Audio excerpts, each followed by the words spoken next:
ದಿನಾಂಕ 23ರಂದು 3 ಪಾಸಿಟಿವ್ ಪ್ರಕರಣಗಳು ರಿಪೋರ್ಟ್ ಆಗಿರುತ್ತದೆ. ಅದರಲ್ಲಿ 2 ಬಂದ್ಬಿಟ್ಟು ಕೆ ಆರ್ ನಗರ ತಾಲೂಕು, ಒಂದು ಎಚ್ ಡಿ ಕೋಟೆ ತಾಲೂಕಿಗೆ ಸಂಬಂಧಪಟ್ಟ ಹಾಗೆ ಕೇಸಸ್ ರಿಪೋರ್ಟ್ ಆಗಿರ್ತದೆ. ಒಂದು ಸಮಾಧಾನಕರವಾದ ವಿಷಯ ಏನು ಅಂತಂದರೆ ಎಲ್ಲ 3 ಕೇಸಸ್ಸು ಸಹ ಮೈಲ್ಡ್ ಪ್ರಮಾಣದಲ್ಲಿ ಇರ್ತದೆ. 2 ಕೇಸಸ್ಸಲ್ಲಿ ಅದರಲ್ಲಿ ಸುಮಾರು 61 ವರ್ಷಕ್ಕೂ ಅಧಿಕವಾಗಿ ವಯಸ್ಸಿರತಕ್ಕಂಥ ಕೇಸಸ್ ರಿಪೋರ್ಟ್ ಆಗಿದೆ.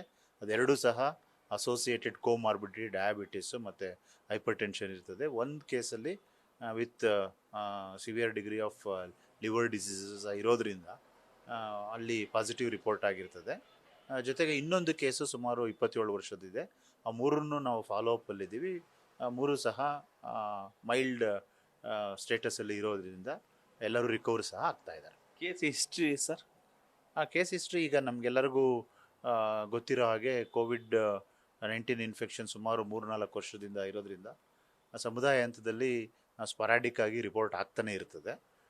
ಈ ಹಿನ್ನೆಲೆಯಲ್ಲಿ ರಿಪೋರ್ಟ್ ಆಗಿರತಕ್ಕಂಥ ಕೇಸಸ್ಸು ವಿತಿನ್ ಡಿಸ್ಟ್ರಿಕ್ಟೇ ಇರ್ತದೆ ಮತ್ತು ಯಾವುದೇ ರೀತಿಯಾದ ಟ್ರಾವೆಲಿಂಗ್ ಹಿಸ್ಟ್ರಿನೂ ಸಹ ಇರೋಲ್ಲ ಆ ಕೇಸಸ್ಗೆ, ಆ್ಯಂಡ್ ಮೈಲ್ಡ್ ಪ್ರಮಾಣದಲ್ಲಿ ಇದೆ. ಸಾಮಾನ್ಯವಾಗಿ ಕೋವಿಡ್ ಬಂದಾಗ ಸರ್, ಈ ಮನೆಯವರು ಅಥವಾ ಅವರ ಸಂಪರ್ಕಕ್ಕೆ ಸಿಕ್ತವರೆಲ್ಲರೂ ಕೂಡ ಟೆಸ್ಟಿಂಗ್ ಮಾಡುವಂಥ ಕೆಲಸಕ್ಕೆ ಮುಂದಾಗ್ತೀರಿ. ಈ ಕೇಸ್ಗಳೆಲ್ಲ ಆಗಿದೆಯಾ ಸರ್?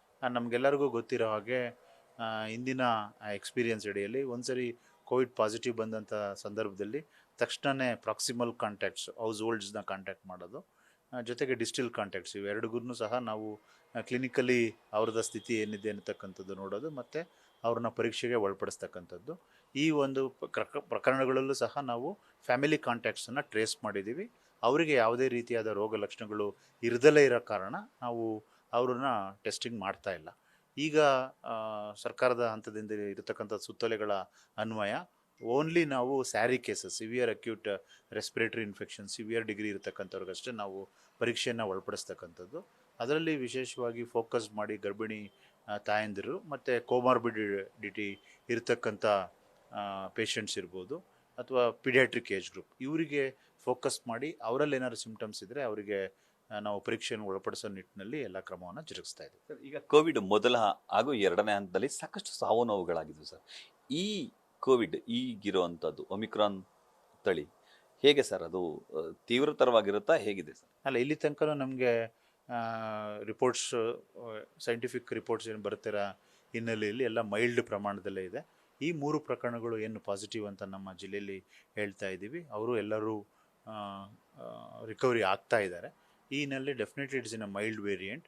ಆದಾಗ್ಯೂ ಸಹ ನಮಗೆ ರಾಜ್ಯ ಮಟ್ಟದಿಂದ ನಿರಂತರವಾಗಿ ಸಭೆಗಳನ್ನು ಸಹ ಮಾಡ್ತಾ ಇದ್ದಾರೆ. ಹಾಗೆ ಸುತ್ತೋಲೆಗಳನ್ನು ಮಾಡಿಕೊಂಡು ಪ್ರಿಪೇರ್ಡ್ನೆಸ್ ಏನಿದೆ ಅದನ್ನು ನಾವು ಮಾಡ್ತಾ ಇದ್ದೀವಿ. ಇದಕ್ಕೆ ಮುಖ್ಯವಾಗಿ 2 ವಿಭಾಗದಲ್ಲಿ ನಾವು ತಯಾರಿಯನ್ನು ಮಾಡ್ತಕ್ಕಂಥದ್ದು.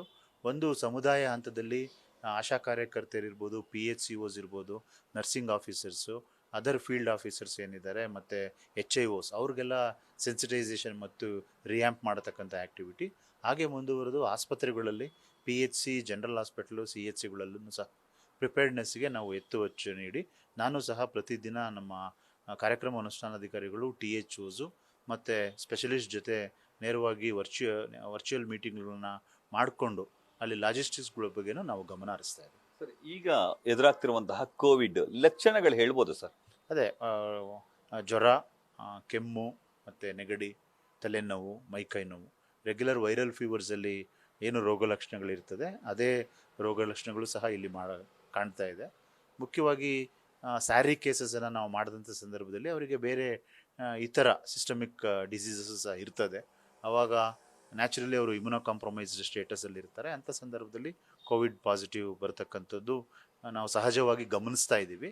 ಈ ಹಿನ್ನೆಲೆಯಲ್ಲಿ ಯಾವುದೇ ರೀತಿಯಾದ ಆತಂಕ ಅಥವಾ ಭಯ ಸಾರ್ವಜನಿಕರಲ್ಲಿ ಪಡೆಯತಕ್ಕಂಥ ಅಗತ್ಯತೆ ಇಲ್ಲ. ಯಾಕಂದರೆ ಸಾಕಷ್ಟು ತಯಾರಿಯನ್ನು ಆರೋಗ್ಯ ಇಲಾಖೆ ಮಾಡಿಕೊಂಡಿದೆ. ಜೊತೆಗೆ ವೈರಸ್ ಏನು ಕೇಸಸ್ ರಿಪೋರ್ಟ್ ಆಗ್ತಾ ಇದೆ, they are very mild in nature ಇರೋ ಹಿನ್ನೆಲೆಯಲ್ಲಿ ರೆಗ್ಯುಲರ್ ವೈರಲ್ ಫೀವರ್ ಇನ್ಫೆಕ್ಷನಲ್ಲಿ ಯಾವ ರೀತಿ ಜಸ್ಟ್ ಅಡಿಕ್ವೇಟ್ ರೆಸ್ಟ್ ಇರ್ಬೋದು, ಮತ್ತು ಸಾಫ್ಟ್ ಫುಡ್ಸನ್ನು ಸೇವನೆ ಮಾಡ್ತಕ್ಕಂಥದ್ದು, ರೆಗ್ಯುಲರ್ ಪ್ಯಾರಾಸಿಟಮಾಲ್ ಮತ್ತು ಆ್ಯಂಟಿಸ್ಟಮಿನ್ಸನ್ನು ತೊಗೊಂಡ್ರೆ ಯಾವ ರೀತಿ ರಿಕವರಿ ಆಗ್ತದೆ, ಅದೇ ರೀತಿಯಾಗಿ ಈ 3 ಪ್ರಕರಣದಲ್ಲೂ ಆಗಿರೋ ಹಿನ್ನೆಲೆಯಲ್ಲಿ ಯಾವುದೇ ರೀತಿಯಾದ ಆತಂಕ ಅಥವಾ ಭಯ ಪಡತಕ್ಕಂಥದ್ದು ನೆಸೆಸಿಟಿ ಇಲ್ಲ.